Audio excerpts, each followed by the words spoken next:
Germinal, chapitre 2.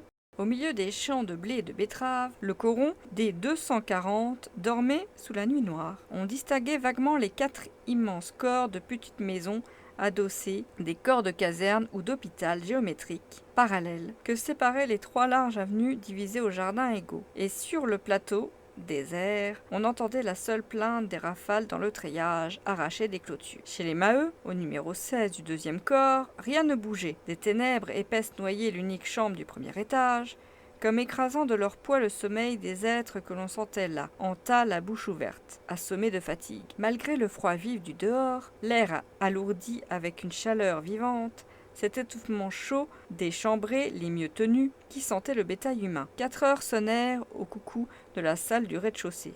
Rien encore ne remuait. Des haleines grêles sifflaient, accompagnées de 2 ronflements sonores, et brusquement, ce fut Catherine qui se leva. Dans sa fatigue, elle avait par habitude compté les 4 coups du timbre à travers le plancher, sans trouver la force de s'éveiller complètement. Puis, les jambes jetées hors des couvertures, elle tâtonna, frotta enfin une allumette, et alluma la chandelle. Mais elle restait assise, la tête si pesante qu'elle se renversait entre les 2 épaules, cédant au besoin invisible de retomber sur le traversin. Maintenant, la chandelle éclairait la chambre carrée à 2 fenêtres que 3 lits emplissaient. Il y avait une armoire, une table, 2 chaises de vieux noyer, dont le ton fumeux tachait durement les murs, peints en jaune clair. Et rien d'autre. Des hardes pendues à des clous, une cruche posée sur le carreau, près d'une terrine rouge servant de cuvette. Dans le lit de gauche, Zacharie, l'aîné, un garçon de 21 ans, était couché avec son frère Jeanlin, qui achevait sa 11e année. Dans celui de droite,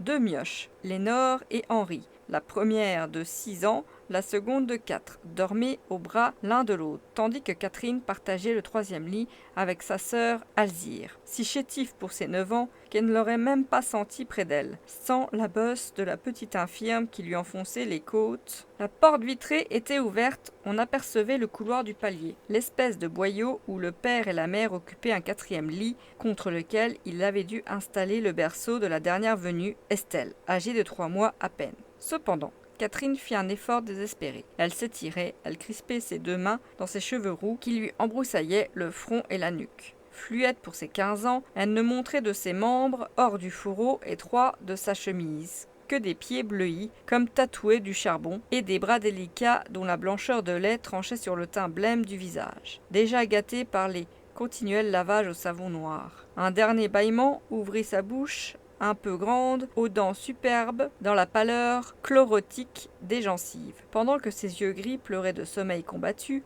avec une expression douloureuse et brisée, qui semblait enfler de la fatigue sa nudité entière. Mais un grognement arriva du palier. La voix de Maheu bégayait, empâtée. « Sacré nom, il est l'heure. C'est toi qui allumes, Catherine ?»« Oui, père, ça vient de sonner en bas. » « Dépêche-toi donc, feignante. Si tu avais moins dansé hier dimanche, tu nous aurais réveillés plus tôt. En voilà une vie de paresse. » Et il continua de gronder, mais le sommeil le reprit à son tour. Ses reproches s'embrasèrent, s'éteignirent dans un nouveau ronflement.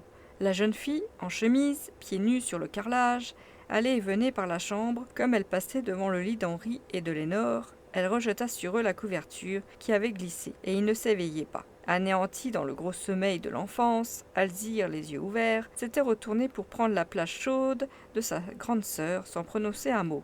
« Dis donc, Zacharie. Et toi, Jeanlin, dis donc, répétait Catherine. Debout devant les 2 frères, qui restaient vautrés le nez dans le traversin, elle dut saisir le grand par l'épaule et le secouer, puis, tandis qu'il mâchait des injures, elle prit le parti de le découvrir en arrachant le drap. Cela lui parut drôle, elle se mit à rire lorsqu'il vit les 2 garçons se débattre les jambes nues.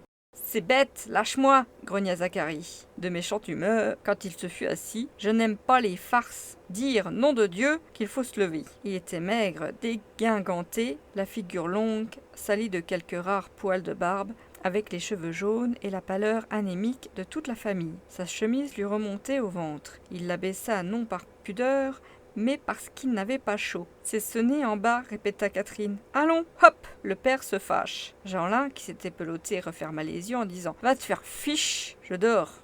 Elle eut un nouveau rire de bonne fille. Il était si petit, les membres grêles avec des articulations énormes, grossis par des crofules, qu'elle le prit à plein bras. Mais il gigotait. Son masque de singe, blafard et crépu, roué de ses yeux verts, élargis par ses grandes oreilles, pâlissait de la rage d'être faible. Il ne dit rien, il la mordit au sein droit. « Méchant bougre !» murmura-t-elle en retenant un cri et en le posant par terre. Alzire, silencieuse, le drap au menton, ne s'était pas rendormie. Elle suivait de ses yeux intelligents d'infirme sa sœur et ses 2 frères qui, maintenant, s'habillaient. Une autre querelle éclata autour de la terrine.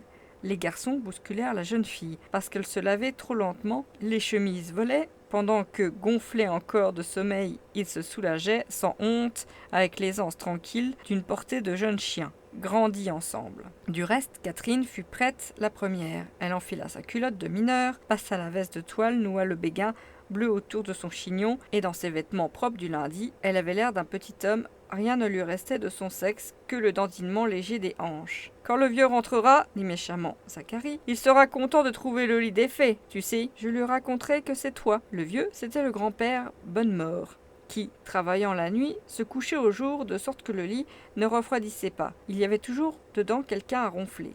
Sans répondre, Catherine s'était mise à tirer la couverture et à la border. Mais depuis un instant, des bruits s'entendaient derrière le mur dans la maison voisine. Ces constructions de briques installées économiquement par la compagnie étaient si minces que les moindres souffles les traversaient. On vivait coude à coude, d'un bout à l'autre, et rien de la vie intime n'y restait caché, même aux gamins. Un pas lourd avait ébranlé un escalier, puis il eut comme une chute molle, suivie d'un soupir d'aise. « Bon, dit Catherine, Levaque descend, et voilà Bouteloup qui va retrouver la Levaque. » Jean-là ricana, les yeux d'Alzire eux-mêmes brillèrent. Chaque matin, il s'égayait ainsi du ménage à 3 des voisins, un haveur qui logeait un ouvrier de la coupe à terre, ce qui donnait à la femme 2 hommes, l'un de nuit, l'autre de jour. « Philomène, tous, reprit Catherine après l'avoir tendu l'oreille. Elle parlait de l'aînée des Levaque, une grande fille de 19 ans, la maîtresse de Zacharie, dont elle avait 2 enfants déjà, si délicate de poitrine d'ailleurs. Elle était cribleuse à la fosse, n'ayant jamais pu travailler au fond. « Ah oui, Philomène, répondit Zacharie. Elle s'en moque, elle dort. C'est cochon de dormir jusqu'à 6 heures. » Il passait sa culotte lorsqu'il ouvrit une fenêtre, préoccupé d'une idée brusque. En dehors, dans les ténèbres, le coron s'éveillait, les lumières pointaient une à une, entre les lames des persiennes. Et ce fut encore une dispute. Il se penchait pour guetter s'il ne verrait pas sortir de chez les Pierron, en face, le maître Porion du Foreux, qu'on accusait de coucher avec la Pierronne, tandis que sa sœur lui criait que le mari avait, depuis la veille, pris son service de jour à l'accrochage, et que bien sûr Dantzart n'avait pu coucher cette nuit-là. L'air entrait par bouffées glaciales. Tous 2 s'emportaient en soutenant chacun l'exactitude de ces renseignements, lorsque des cris et des larmes éclatèrent. C'était, dans son berceau, Estelle que le froid contrariait. Du coup, Maheu se réveilla. Qu'avait-il donc dans les os? Voilà qui se rendormait comme un propre à rien.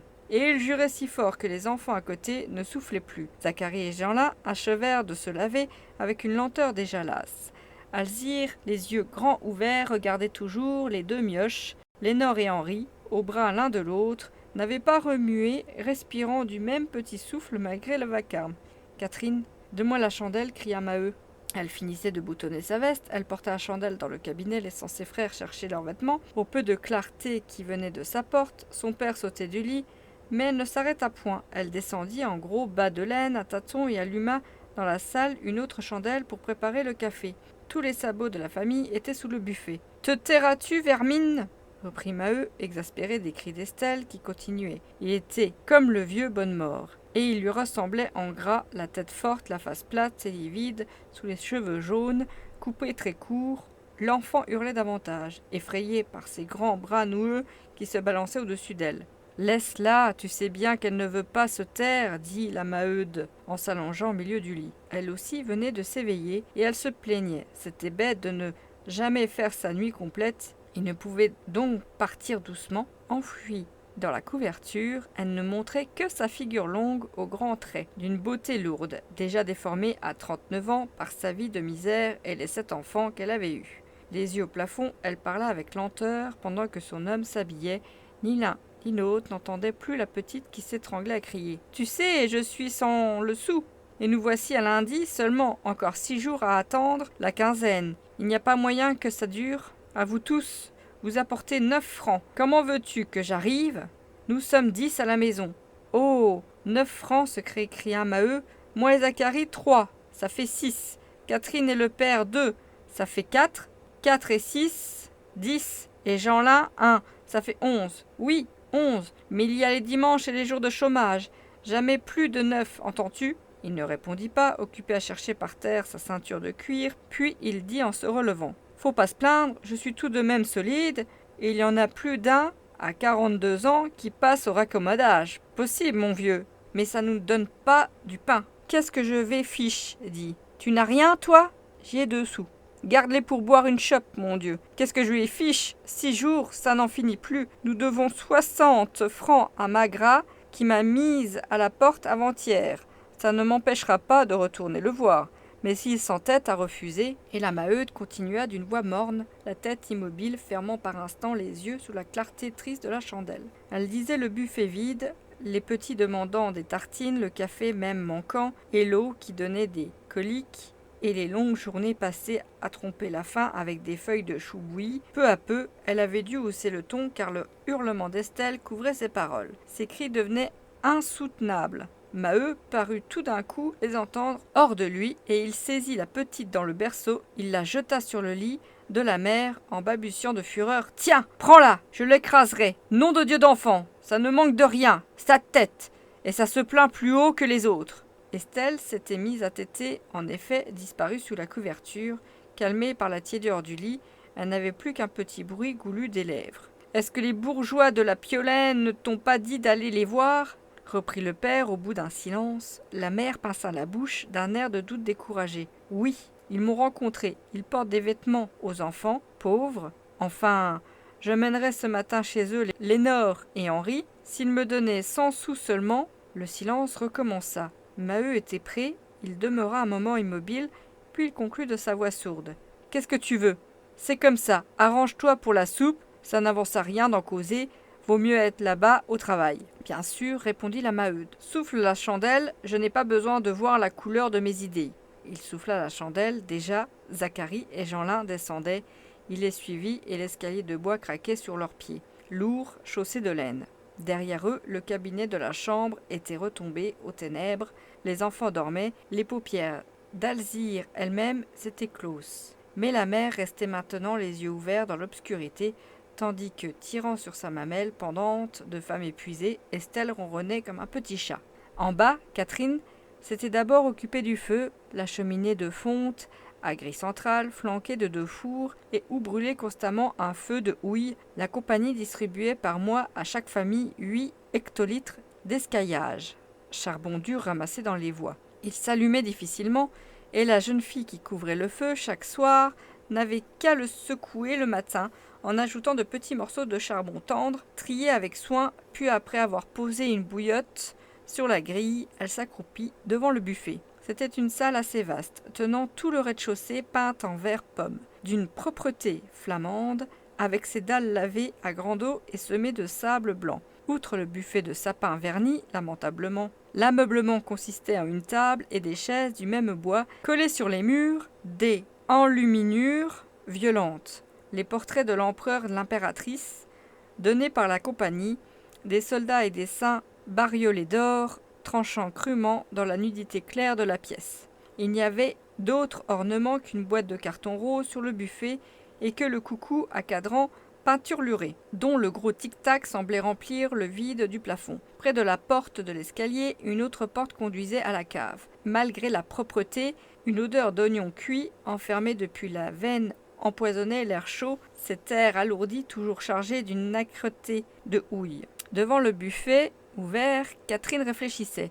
Il ne restait qu'un bout de pain, du fromage blanc en suffisance, mais à peine une lichette de beurre. Et il s'agissait de faire des tartines pour eux 4. Enfin, elle se décida à couper les tranches, en prit une qu'elle couvrit de fromage, en frotta une autre de beurre, puis les colla ensemble. C'était le briquet, la double tartine emportée chaque matin à la fosse. Bientôt, les 4 briquets furent en rang sur la table, répartis avec une sévère justice, depuis le gros du père jusqu'au petit de Jeanlin.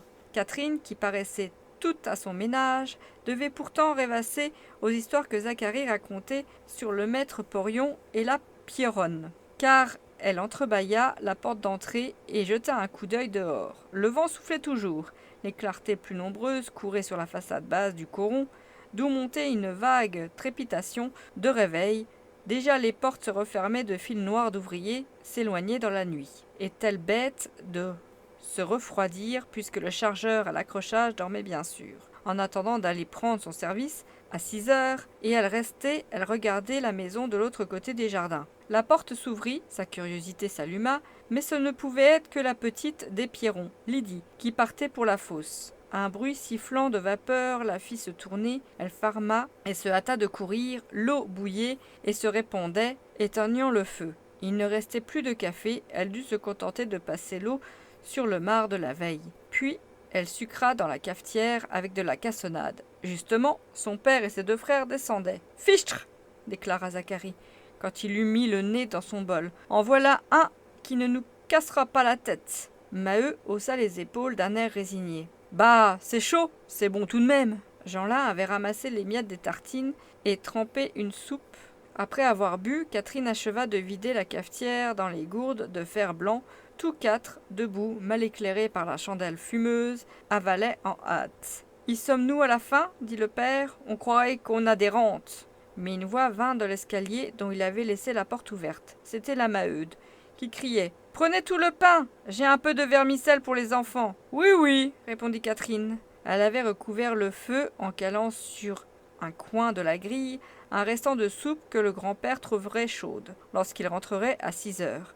Chacun prit sa paire de sabots sous le buffet et passa la ficelle de sa gourde à l'épaule et fourra son briquet dans son dos, entre la chemise et la veste. Et ils sortirent, les hommes devant, la fille derrière, soufflant la chandelle. Donnant un tour de clé, la maison redevint noire. « Tiens, nous filons ensemble, dit un homme qui refermait la porte de la maison voisine.